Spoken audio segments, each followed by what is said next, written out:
Good evening, everybody.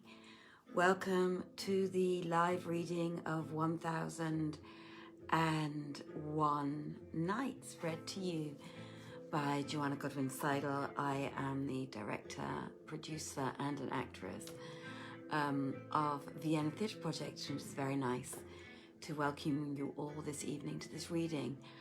I am just going to try and invite some people onto the reading, so enjoy Kamyab Sadiri playing some beautiful music that he did a couple of weeks ago in a live online concert in the Tunnel in Vienna. And this was his concert that he played live and online, obviously with no audience, but at least the audience could be online. So this is music composed, sung and played by Kamyab and the musicians who accompanied him, including Bijan.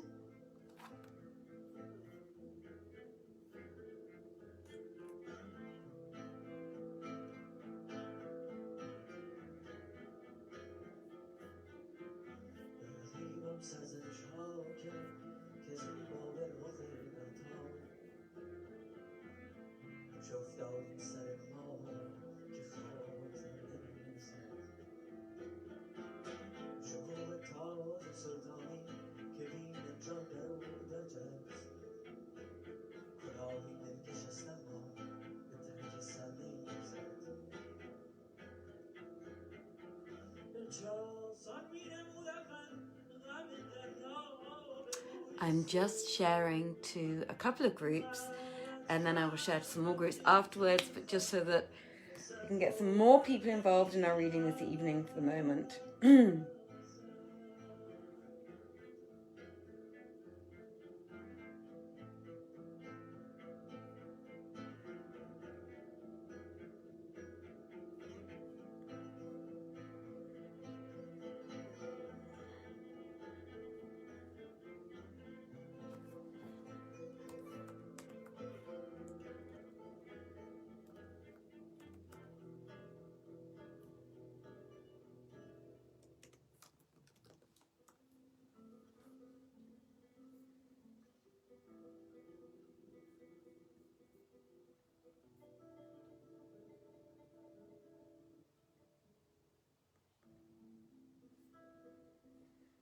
Oh, for the days when you could just share this so easily.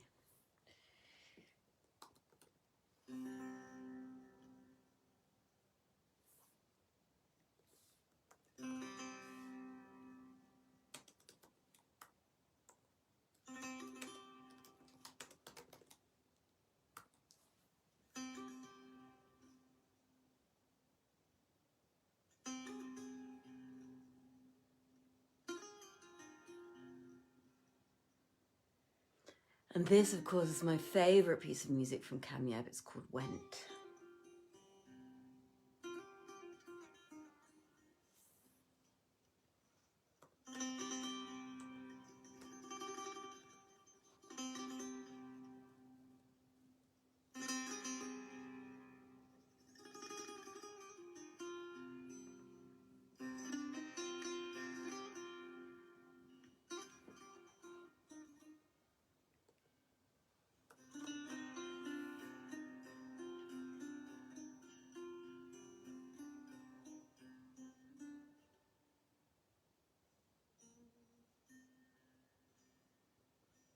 There we go.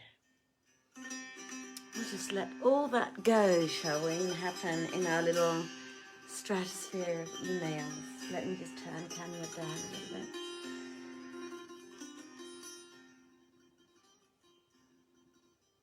So good evening, everybody. Sorry, I'm upstairs today because we had a whole 13 degrees in Vienna today. So it is far too warm for fires, and actually I find it much comfier in my office, to be truthful and honest about it. My husband is in the living room watching TV. That's exciting, isn't it? We still have a partial lockdown in Vienna. That means that theatres and cinemas, opera houses, basically any event venue is still closed, and the restaurants are still closed. We have a curfew still from 8 o'clock at night until 6 o'clock in the morning, and we are still gladly reading for you, and we have almost reached our 1-year anniversary.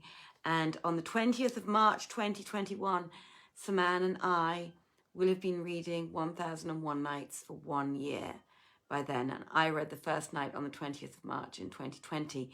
Again, I apologize for not being with you and only being with you once last week, but I was very, very busy preparing and putting together our online review cabaret show, which you can actually watch this week. It's called Cafe Contagion, and it is a beautiful little potpourri of songs, some musical songs, some pop songs, some Yiddish songs, so some very beautifully sung by theatre, musical and TV people from here in Austria.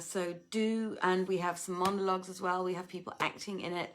So it's acting and singing and little bits in between. So if you have nothing to do for the rest of your week and you are also still stuck at home or want to stay home for whatever reason, the tickets are €10 and you can buy them by going on to www.eventbrite, that's BRITE.de, and you can secure your ticket for this Thursday or Saturday for Cafe Contagion with 7 actors in it, 4 of whom sing songs. One of them plays piano continuously throughout in all the songs, and he does something on his own as well. So make sure you listen in if you want to and buy a ticket for that. Thursday and Saturday this week, Cafe Contagion it's called. You can find it on the Vienna Theatre Project page, by the way, the event. And yeah, it's just lovely. That's why I wasn't able to be with you all of last week, because I was spending hours and hours and hours and hours and hours editing the film, because we filmed it in Theater Drachengasse, which is where I normally put on most of my shows. And then we had to spend 3 days editing the whole thing and making sure the sound and everything was okay. So, Cafe Contagion, everybody, Thursday and Friday this week. And don't worry, the stream opens at 8 o'clock in the evening, but you'll be able to watch it for at least a 12-hour period. So, for example, if you live across the other side of the world and have a completely different time zone to the one that we were in, don't worry about the 8 o'clock in the evening Central European time that it starts. You will be able to watch the show for at least another 12 hours afterwards, so you'll be able to watch it in your own time frame, a time zone according to your own comfort. So my name is Joanna Godwin-Seidl, for those who've just first jumped in and you've never listened to one of our readings before. Reading 1001 Nights. I am going to get on straight away and start reading. I am going to turn Cameo down because I cannot read and have music playing in the background at the same time. I find that a little bit disturbing. I'm going to have a little slab of tea, obviously, that's what I'm doing. I do hope you enjoy yourselves. Do feel free to like, feel free to make comments, feel free to make suggestions. I won't be able to respond to what you write. Hello, hi. I won't be able to respond to what you write because I'm reading, but I will look at what you write afterwards. If you want to make a comment, feel free to do so. Again, if you want to like, whatever, or send a heart, you feel free to do that. And afterwards, anything that you write underneath in the comments to the video, I will, of course, respond to. So without further ado, as I always say when I begin my reading, 1001 Nights, we are now on the 324th night. Scheherazade said, "It hath reached me, O auspicious king, that the queen begged forgiveness of Allah, be he extolled and exalted, and said, haply he will vouchsafe me speedy reunion with my beloved Ali Shah, for he can do what he willeth, and to his servants showeth grace, ever mindful of their case." Then she praised Allah, and again besought forgiveness of him, submitting to herself to the decrees of destiny, assured that each beginning hath his end, and repeating the saying of the poet, "Take all things easy, for all worldly things in Allah's hand are ruled by destiny. Ne'er shall befall thee aught of things forbidden, nor what is bidden e'er shall fail to thee. And what another saith, roll up thy days, and easy shall they roll through life, nor haunt the house of grief and dole. Full many a thing which is o'er hard to find, next hour shall bring thee to delight thy soul. And what a third saith, be mild what time thou art ta'en with anger and despite, and patient if there fall misfortune on thy head. Indeed, the nights are quick and great with child by time, and of all wondrous things are hourly brought to bed. And what a fourth saith, take patience, which breeds good if patience thou can learn. Be calm-souled, scaping anguish, draughts that gripe and bren. Know that if patience with good grace thou dare refuse, with ill-graced patience thou shalt bear what wrote the pen. After which she abode thus another whole month's space, judging the folk, and bidding and forbidding by day, and by night weeping and bewailing her separation from Ali, her lord, Ali Shah. On the first day of the 5th month, she bade them spread the banquet on the race plain according to custom, and sat down at the head of the tables whilst the lieges waited the signal to fall to, leaving the place before the dish of rice vacant. She sat with eyes fixed upon the gate of the horse course, noting all who entered, and saying in her soul, O thou,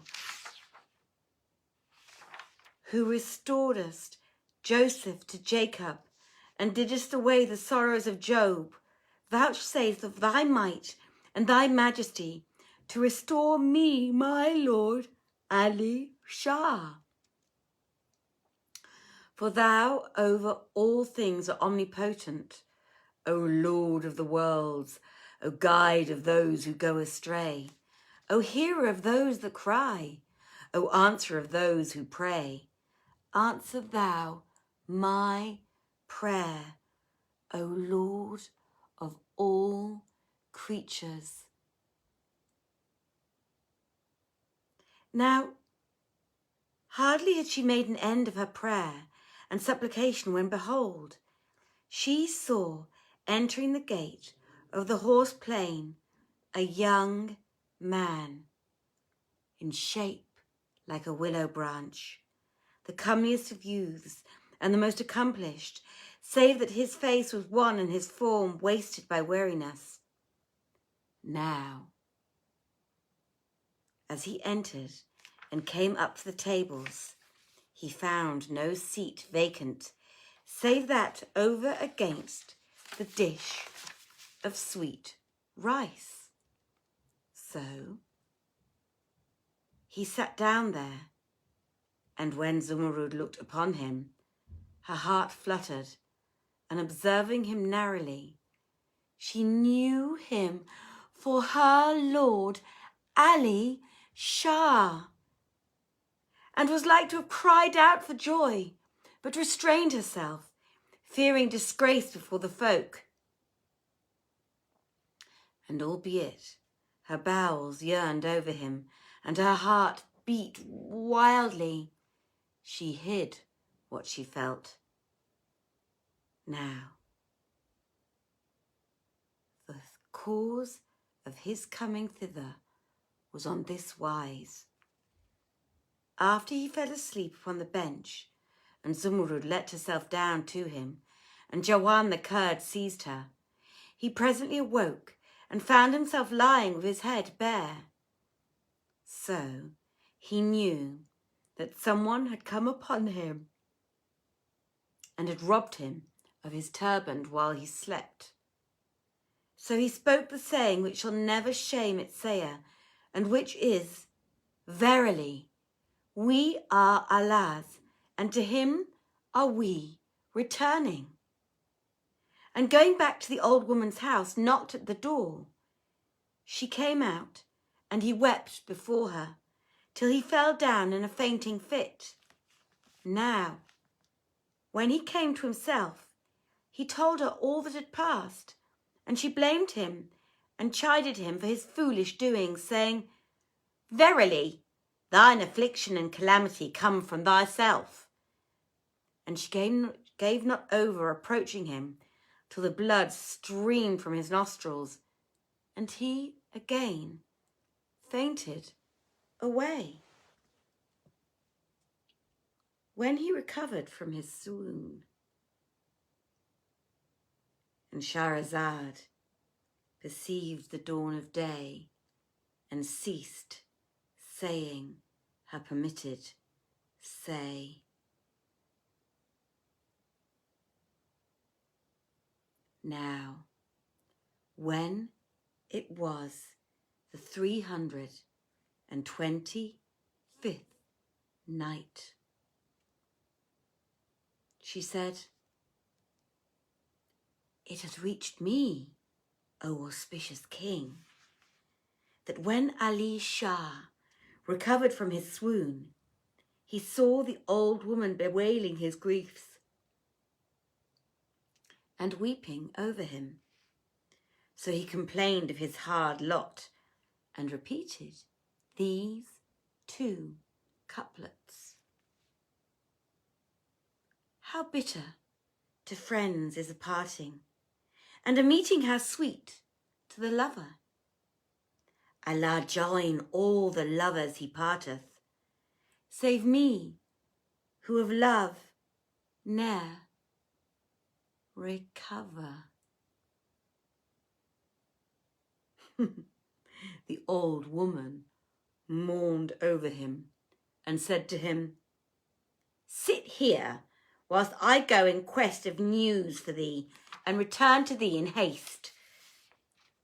To hear is to obey, answered he. So she left him on a good errand and was absent till midday.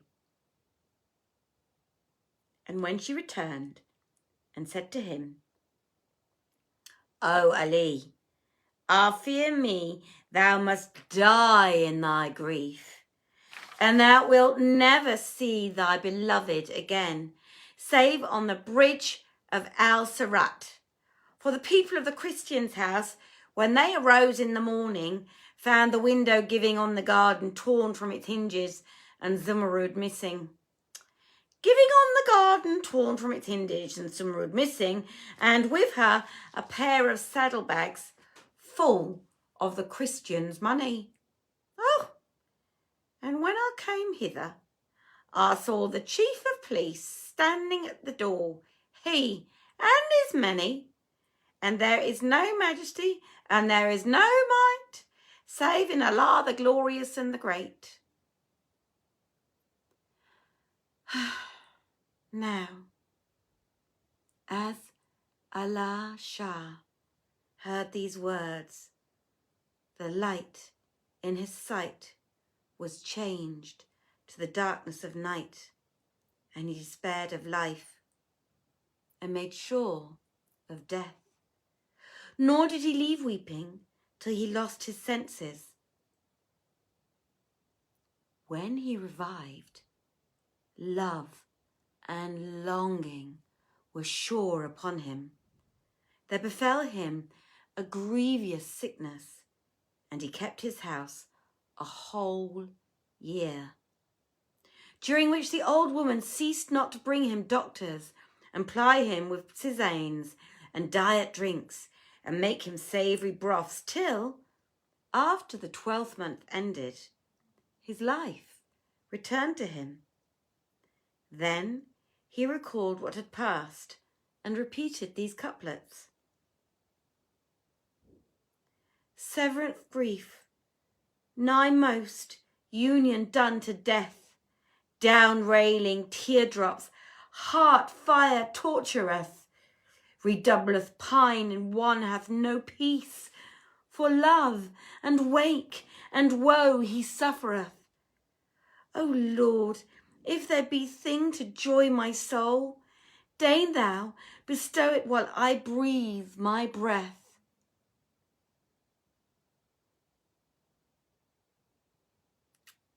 When the second year began, the old woman said to him, O my son, all this thy weeping and wailing will not bring back thee thy mistress.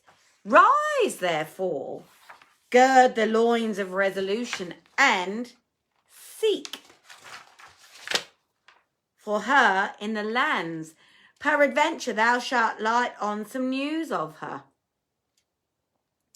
And she ceased not to extort and hearten him, till he took courage, and she carried him to the hammam. Then she made him drink strong wine and eat white meats, and thus she did with him for a whole month, till he regained strength, and setting out, journeyed without ceasing till he arrived at Zumurrud's city, where he went to the horse course and sat down before the dish of sweet rice and put out his hand to eat of it. Now, when the folk saw this, they were concerned for him, and said to him, O young man, eat not of that dish, for whoso eateth thereof, misfortune befalleth him. Answered he, Leave me to eat of it, and let them do with me what they will. So haply shall I be at rest from this wearying life. Accordingly, he ate the first mouthful, and Zumurrud was minded to have him brought before her. But then she bethought her that belike he was an-hungered, and said to herself, it was properer to let him eat his fill. So he went on eating, whilst the folk looked at him in astonishment, waiting to see what would betide him. And when he had satisfied himself, Zumurrud said to certain of the eunuchry, Go to yonder youth who eateth the rice, and bring him to me in courteous guise, saying, Answer the summons of the king, who would have a word with thee on some slight matter. They replied, To hear and obey. And going straightways up to Ali Shah, said to him, O my lord, be pleased to answer the summons of the king, and let thy heart be at ease. Quoth he, hearkening and obedience, and followed the eunuchs.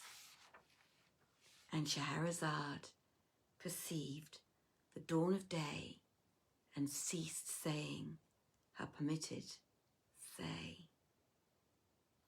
We're going to read one more night, okay? But I'm going to have a little sip of tea.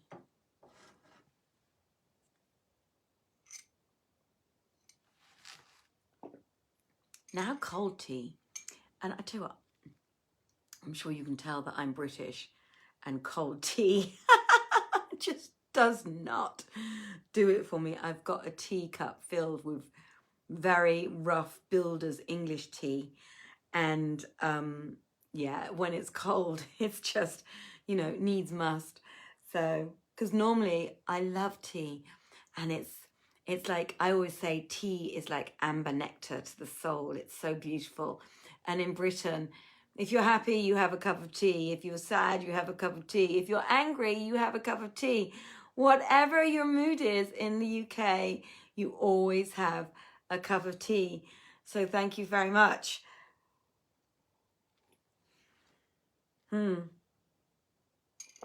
It's my favorite mug too. But cold tea, you can't see it, but it's got little patterns all over it. I love this. And I've got another eggshell, like sort of bluish, light blue, grey, turquoisey coloured one. That's also my other favourite cup. But cold tea, Anyway, next time I'll make sure I do the tea just before we read. Now, when it was the 126th night, she said, "It has reached me, O auspicious king," that Ali Shah rejoined, "Hearkening and obedience," and followed the eunuchs, whilst the people said to one another, "There is no majesty and there is no might save in Allah, the glorious and the great. I wonder what the king will do to him." And others said, "Oh, he will do him naught but good. For had he intended to harm him, he had suffered him to eat his fill. He had not suffered him, to eat his fill." Now, when the castratos set him in presence of Zumurrud, he saluted and kissed the earth before her, whilst she returned his salutation and received him with honour. Then she asked him, "What may be thy name and trade, and what brought you to our city?" And he answered, "O king, my name is Ali Shah. I am of the sons of the merchants of Khorasan, and the cause of my coming hither is to seek for a slave girl, whom I have lost, for she was dearer to me than my hearing and my seeing. And indeed, my soul cleaveth to her since I lost her, and such is my tale." So saying, he wept till he swooned away. Whereupon she bade them sprinkle rose water on his face, which they did till he revived, when she said, "Here with a table of sand and the brass pen." So they brought them, and she took the pen, and she struck a geomantic scheme, which she considered a while, and then cried, "Thou hast spoken sooth. Allah will grant thee speedy reunion with her, so be not troubled." Upon this, she commanded her head chamberlain to carry him to the bath, and afterwards to clothe him in a handsome suit of royal apparel, and mount him on one of the best of the king's horses, and finally bring him to the palace at the last of the day. So the chamberlain, after saying, "I hear and I obey," took him away, whilst the folk began to say to one another, "What maketh the king deal thus courteously with yonder youth?" And quoth one, "Did I not tell you that he would do him no hurt? For he is of fair aspect, and this I knew, even since the king suffered him to eat his fill."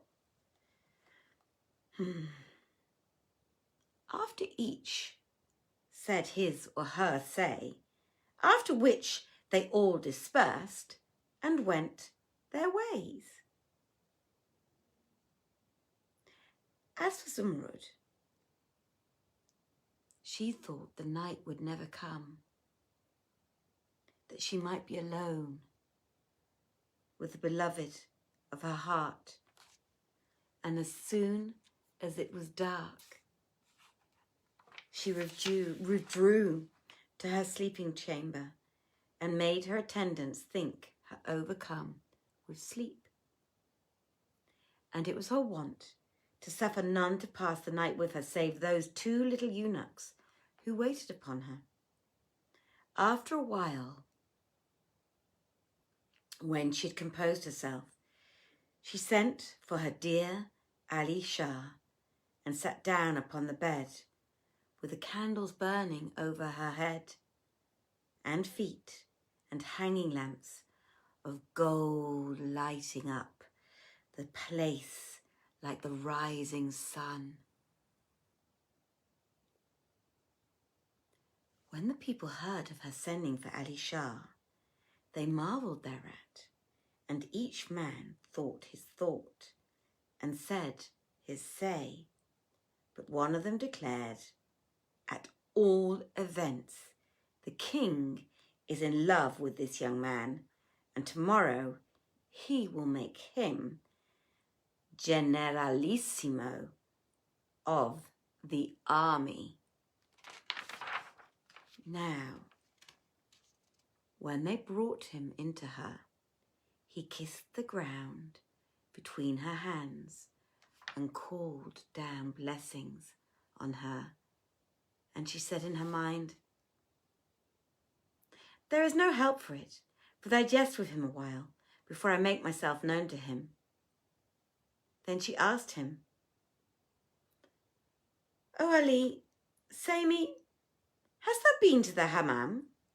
And he answered, yes, O my lord.